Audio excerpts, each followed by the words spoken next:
Hello, I'm Jerry Ford.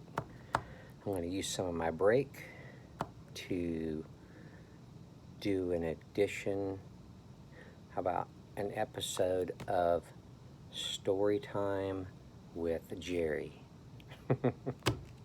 I mentioned on one of my reviews something about, and we're still on the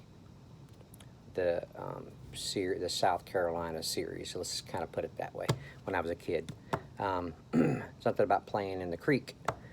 Well, in the trailer court that I lived in, there was, at the very end of the street, there was you go off the street and you go to the left into the woods, walk this trail, and not too far, you'd run into a stream or a creek, and it was shallow mostly, but there was a little bit of a deeper part of it on over. But man, I spent so much time down in there. Me and my friend Greg, we would. Well, see, I had a ever since I was really young. I've had aquariums. I've been into fish, pretty heavy. I started off with a 10-gallon, just used 10 gallons mostly, but I had a 10-gallon, and I would keep just fish that I caught out of the stream in there. I would catch stuff like, some people call them, well, they kind of resemble minnows, but they're guppies, and they're not very big. They range from an inch. The females get to about an inch and a half, something like that maybe. Now I might be wrong about this, but well, the males, they look a little different. They're I think, well, I'm getting them mixed up because there's a fish called I think it's called a killifish, Killi.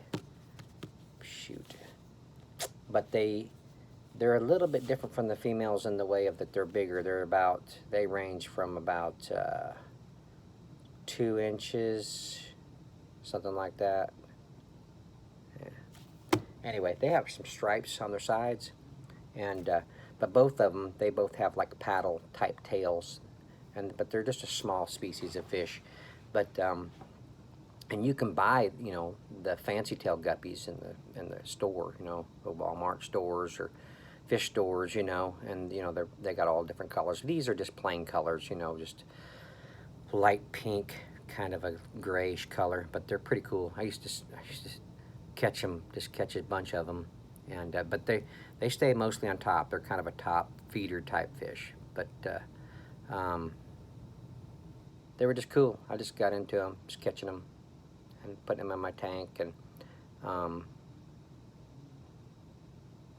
there was some perch I'd sometimes get, but and then there was this part of the stream I would watch, and there'd be this really colorful yellowish pan looking fish. It was pan size. It was more of a round like this, and I'd always catch him in my eye, see him there, but I never could get a hold of him. We didn't have that kind of stuff back then. All I had was like little fish nets, but I would sit there on the side of the stream, and sometimes I'd get down and I would just watch for him, and I was quick, man, swoop him up with my net. But we just spent a lot of time down there. It was a really cool, real pretty stream. One day I come across a rock that was moving. I had never seen it before, and I wasn't totally sure about it. But it was a round rock. It was about that big. I was looking at it, and it was kind of in the on the bottom in the dirt, and it would move a little bit, and I was like, what is that? And then I was like, wait a minute now. Oh, is that a turtle? It was a turtle. It was I think they call them a softback turtle or sand dollar or sand dollar turtle, but they're flat. You know, they're flat, and their nose, his nose was kind of come out like this and kind of going to a point, kind of like a snapping turtle face would have, I guess you would say. But he was, you know, kind of a off-white color, really cool. But yeah, I didn't catch him that day. I wished I would have. But I told my dad about it. He told me what he figured, what kind of turtle it was. But yeah, it was cool. It was cool down there. Let's see what else. There was a log that went across the creek. It was a pretty good size one, and we'd walk across it. But shoot, I can't remember what was beyond that though. Can't remember. But we would follow the creek up and look for different stuff. And I lost a knife in that creek. I was walking across the log and lost my balance. I had it in my hand, and I went to catch myself and I lost my knife in there. But yeah, couldn't find it. Let's see. What else? I was going to make this like 10 minutes. Thought I would remember more to say about the creek. There was a part, I told you about the dump. But on the way, well, no, that wasn't on the way. There was another area in between the two trailer parks.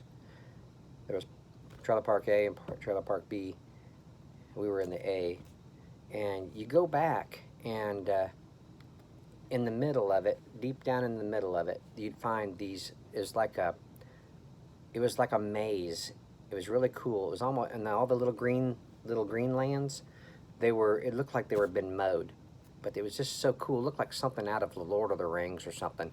The way the stream intertwined and kind of mazed through the little islands, and it was really cool. We was on an adventure there. We thought we'd really run upon something that was like, I don't think we're supposed to be here. This looks like somebody, you know, actually made this or something.